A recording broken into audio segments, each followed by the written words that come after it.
Merci de nous recevoir chez vous. Nous voulons parler pendant quelques minutes du livre de l'Exode dans la Bible, donc qui relate l'ensemble des événements liés au déplacement du peuple élu de Dieu, donc les enfants d'Israël, depuis une condition de servitude en Égypte jusqu'à Canaan, la terre promise, le pays où coule le lait et le miel. Donc en passant par la mer Rouge, le désert, le mont Sinaï et puis le Jourdain.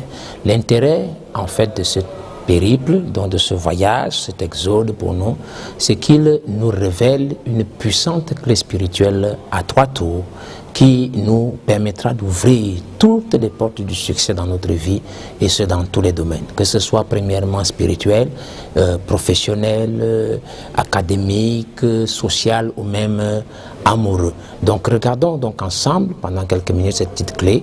Le premier fait remarquable que je veux porter à votre attention, c'est que dans le texte hébreu, le livre de l'Exode est intitulé « Et voici les noms ».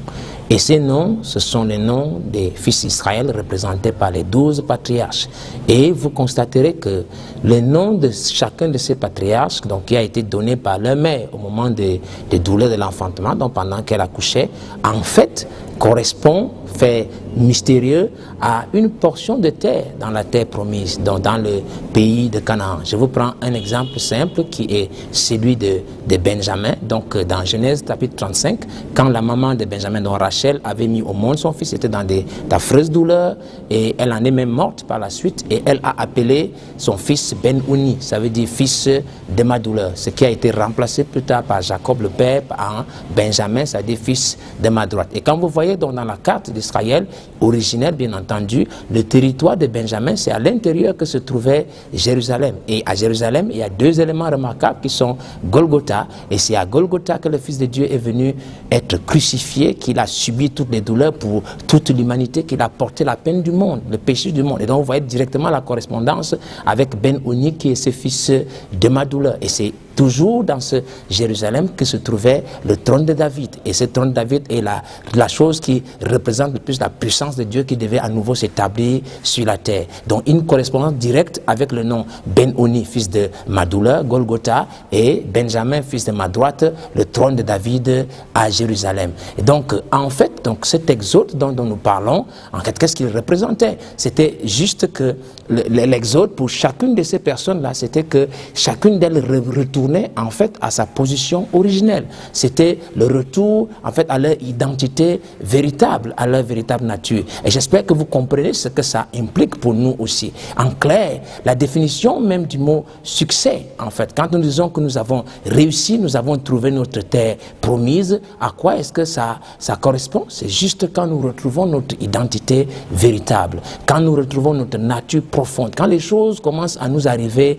naturellement. En fait, quand nous faisons les choses de façon naturelle, comme en fait aussi tous les éléments, les composants de la nature qui nous environnent. Voilà la vision en réalité qui devrait diriger notre vie. Ça, c'est le premier point important que je voudrais qu'on remarque. Le deuxième point, c'est que pour que nous puissions arriver à cette réalisation de soi, pour que nous puissions arriver à cette terre promise, nous-mêmes, nous devrions faire face, nous devrions nous libérer d'un ensemble d'influences, que ce soit internes ou externes à notre environnement. Ce qui est représenté dans notre livre d'Exode par les Égyptiens et puis toutes les menaces et les attaques que nous avons eues dans le désert. De façon concrète, qu'est-ce que c'est? C'est que quand je m'engage résolument en fait dans l'atteinte de cette destinée, dans la poursuite de cette réalisation de soi, je devrais aller au-delà de toutes mes peurs, au-delà de mes convoitises charnelles. La peur, par exemple, de ne pas plaire aux autres, la peur de ne pas faire ce que mes parents me disent, la peur de ne pas prendre une filière qui va aboutir à un emploi et tout ça. Et vous devez vous débarrasser de ça si vous voulez véritablement atteindre le succès dans votre vie. Et le moyen par lequel vous pourrez y arriver s'appelle la foi. La foi, vous devez croire en votre destinée. Et comment est-ce que la foi se développera en vous? C'est par la qualité des informations qui vous sont communiquées, la qualité de la parole que vous recevez. En clair, la source d'inspiration à laquelle vous vous abreuvez. Un peu ce qui est dit dans la parole, dit la foi vient de ce qu'on entend, et ce qu'on entend vient de la parole de Christ. Romains 10, verset 17. Donc voilà la deuxième chose que je voudrais que nous remarquions. Donc en clair, donc la troisième et dernière chose sur laquelle, qui est un peu ce dernier tour de notre clé spirituelle, c'est qu'une fois que vous avez saisi cette vision en réalité de ce que c'est la réussite de cette terre promise, et que vous êtes résolument engagé avec foi dans la poursuite de votre destinée, il y a quelque chose que Dieu, le ciel, en fait fait, c'est que toutes les forces du ciel et de la nature vont se mettre automatiquement à votre service pour garantir votre réussite. C'est ce qui est un peu inscrit dans cette écriture qui dit: j'envoie un ange devant toi,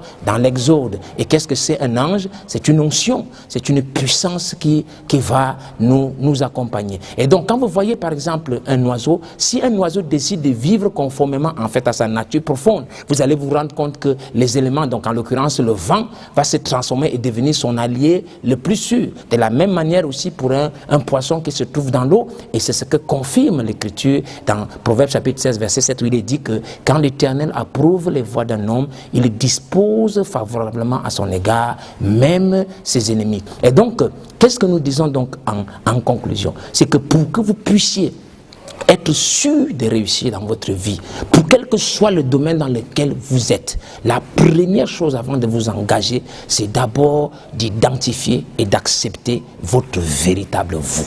Voilà la clé. C'est vous qui êtes votre terre promise. Voilà le secret du bonheur, mes chers amis. Ce qui vous donnera pleine satisfaction. Pas à vous, pas aux autres, pardon, mais à vous. La pleine satisfaction viendra de quoi? C'est quand vous commencez à vivre en conformité avec et ce qui est le reflet de votre nature. Voilà ce qui est. Pas de vos désirs, j'espère que vous allez bien le retenir, mais de votre nature.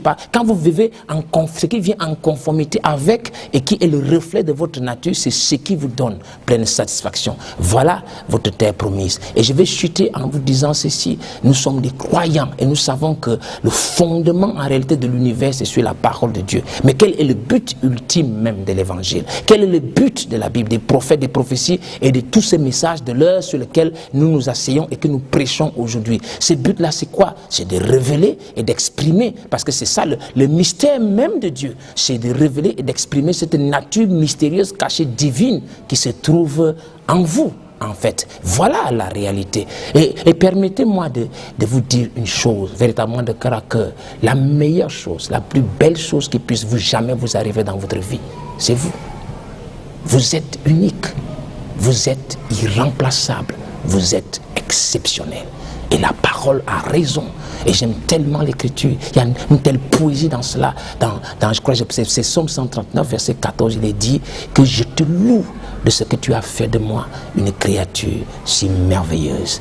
Mais tes œuvres sont admirables et mon âme le reconnaît bien. Retenez cela et que le Seigneur vous bénisse richement. Shalom.